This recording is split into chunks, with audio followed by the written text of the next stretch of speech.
श्री शिवाय नमस्तुभ्यम। हर हर महादेव। पूज्य गुरुदेव पंडित प्रदीप जी मिश्रा की कथा जो कि सिरसा हरियाणा में चल रही है, आज छठे दिन की कथा पूरी हो गई है। आज की कथा में गुरुजी ने महत्वपूर्ण उपाय बताए हैं, वह उपाय मैं आपके साथ साझा कर रही हूँ। कृपया कर ध्यान से सुन करके करें तो आपके जीवन के समस्त संकट दूर होंगे। तो आज की कथा में गुरुजी ने कहा कि हमें कम से कम 11 बार श्री शिवाय नमस्तुभ्यम का जाप करना चाहिए। यदि यह भी नहीं हो सकता तो आप सुबह जब भी सो कर के उठें तो अपने घर में जितने भी आपके सदस्य हैं उनसे आप श्री शिवाय नमस्तुभ्यम कहें, तो इससे आपके घर में श्री शिवाय नमस्तुभ्यम का जाप हो जाएगा, नाम स्मरण हो जाएगा। और आपके घर में छोटे बच्चे हैं तो उनके कानों में, जैसे बच्चा जन्म लेता है तो उसके कान में एक बार श्री शिवाय नमस्तुभ्यम कहना चाहिए, तो कभी भी उसको कभी रोग नहीं होता, कोई बीमारी नहीं होती है। जैसे ही बच्चे का जन्म हॉस्पिटल में हो और वैसे ही आपको उसके कान में श्री शिवाय नमस्तुभ्यम कह देना है। तो यह जानकारी अपने रिश्तेदारों के साथ अवश्य ही शेयर करें। दूसरा गुरुजी ने बताया है कोई भी बड़ा से बड़ा रोग हो, हड्डी से जुड़ा हुआ रोग हो, तो आपको एक उपाय करना है, सरसों के तेल से भगवान भोलेनाथ का अभिषेक करना है। तो यह गुरुजी ने पूरा उपाय आज नहीं बताया है, पूर्वी की कथा में यह उपाय बताया है, वह मैं आपको बताने जा रही हूँ, कृपया कर सुने। गुरुजी ने कहा है कि इस उपाय को करने के लिए आपको सरसों का तेल लेना है। अब सरसों का तेल आप अपनी इच्छा के अनुसार 100 ग्राम, 200 ग्राम, 50 ग्राम जितना आपको लेना है आप ले लीजिएगा। अभिषेक करने के लिए चाहिए, आप इससे ज़्यादा भी ले सकते हैं। 5 कमलगट्टे लेने हैं, 5 काली मिर्च के दाने लेने हैं, 5 लौंग लेनी है। और तीनों ही चीज़ें खंडित नहीं होनी चाहिए, लौंग भी फूल वाली होनी चाहिए और काली मिर्च भी बिल्कुल साबुत होनी चाहिए। लेने के बाद आपको किसी भी शनिवार के दिन आप इस उपाय को कर सकते हैं। आप पहुंच जाइए शिवलिंग के पास, सुबह से लेकर रात्रि तक, शाम तक कभी भी आप इस उपाय को कर सकते हैं। यह रोग मुक्ति के लिए है, बड़ी से बड़ी बीमारी इससे ख़त्म हो जाती है।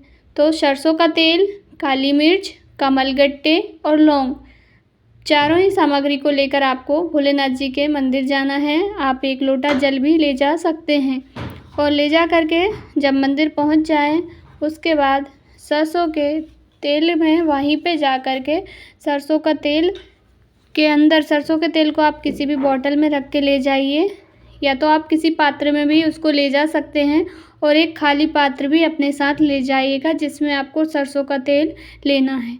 तो आप उसको भोलेनाथ की शिवलिंग पर पास में जब मंदिर पहुंच जाएं, उसके बाद में आपको सारी सामग्रियों को उसी तेल के अंदर डाल लेनी है और उसी तेल से भगवान भोलेनाथ का श्री शिवाय नमस्तुभ्यम कहते हुए अभिषेक करना है। धीरे धीरे सारा तेल भगवान की शिवलिंग पर समर्पित कर दीजिए और जब तेल बहता हुआ आएगा जलाधारी से, अशोक सुंदरी माता के पास से निकलते हुए, तब आप वहाँ पर एक पात्र लगा दीजिएगा जिसमें वह तेल झिल जाए, तेल आपके पास पर्याप्त हो जाए। और यदि उसमें कमलगट्टे, लौंग वगैरह आ जाती है तो उनको आप निकाल के फिर से शिवलिंग के पास ऊपर चढ़ा दीजिए और 1 लोटा जल फिर चढ़ा दीजिए। आपके तेल की जो कटोरी है, पात्र है, उसको हटा के रख लीजिए, तेल झील लीजिए। उसके बाद भोलेनाथ को शुद्ध जल से स्नान करा दीजिए और जो तेल आपने लिया है पात्र में, उसी तेल से आपको जहाँ पर भी हड्डी रोग है या हाथ पैरों में दर्द होता है, ऐंठन होती है, किसी भी प्रकार का दर्द, चोट मोच होती है, तो उसमें आप उस तेल की मालिश कीजिए। गुरुजी ने कहा यदि नसें चौक हो गई हैं और लकवा जैसा रोग भी हो गया है जिसमें हाथ पैरों ने काम करना बंद कर दिया है, उस जगह पर भी इस तेल की आपको मालिश करनी है। हाथ उठ भी नहीं रहे हैं, पैर भी बिल्कुल चलना फिरना कुछ भी नहीं हो रहा है, तभी इस तेल की आप मसाज कीजिए। और यदि आंतरिक से चोट है, जैसे सूजन वगैरह है, और तो आप 1-2 बूंद रात में सोने से पहले उस तेल की अपनी नाभि में डाल करके सोइए। इस उपाय को आप लगातार करके देखिए, 10 से 15 दिन आपको अपने आप में फ़र्क इसका समझ में आएगा। गुरुजी की कथा का अचूक उपाय है। आज इस उपाय का एक पत्र भी आया था जिन्हें बहुत ही आराम मिला है इस उपाय से। आप भी करके देखिएगा, आपको भी आराम अवश्य ही मिलेगा।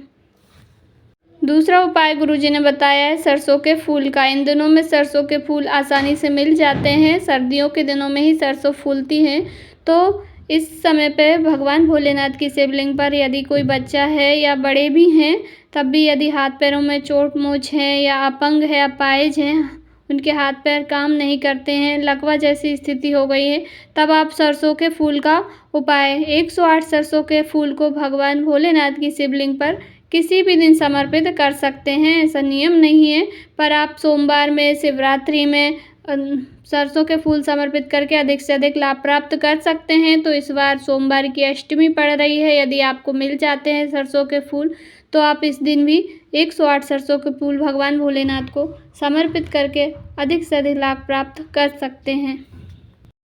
जानकारी अच्छी लगी हो तो वीडियो को लाइक ज़रूर करें, चैनल पर नए हैं तो सब्सक्राइब करें, कमेंट बॉक्स में श्री शिवाय नमस्तुभ्यम अवश्य ही टाइप करें। कुछ पूछना चाहते हैं वीडियो से रिलेटेड, आपको कुछ समझ में नहीं आया हो तो आपका अपना चैनल है, कमेंट करके मुझसे पूछ लीजिएगा, मैं आपका रिप्लाई अवश्य ही दूँगी।